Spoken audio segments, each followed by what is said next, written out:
কুমিল্লার চান্দিনার স্বাস্থ্য বিভাগের উপসচিব মোহাম্মদ নাসির উদ্দিন কমিউনিটি ক্লিনিক পরিদর্শন করেন। বুধবার দুপুরে কুমিল্লার চান্দিনার কেরানখাল ইউনিয়নের কোরের পাড়ে কমিউনিটি ক্লিনিক পরিদর্শন করেন।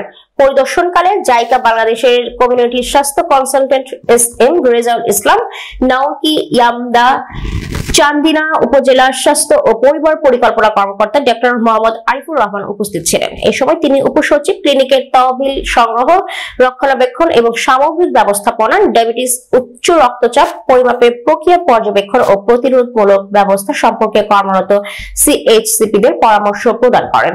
এই সময় আরো উপস্থিত ছিলেন উপজেলা স্বাস্থ্য কমপ্লেক্স রোগ নিয়ন্ত্রক ডাক্তার সুবল চন্দ্র দেবনাথ, জাইকা স্বাস্থ্য প্রকল্পের জেলা কর্মকর্তা মোহাম্মদ আনিসুর রহমান, সিএইচসিপি জহিরুল ইসলাম, সিজি কমিটির সভাপতি মোহাম্মদ জয়নাল আবেদিন, ইউনুস মিয়া, এইচআই ইনচার্জ ইউনুস মিয়া, মোহাম্মদ গোলাম মোস্তফা সহ এলাকার গণমান্য ব্যক্তিবর্গ প্রমুখ।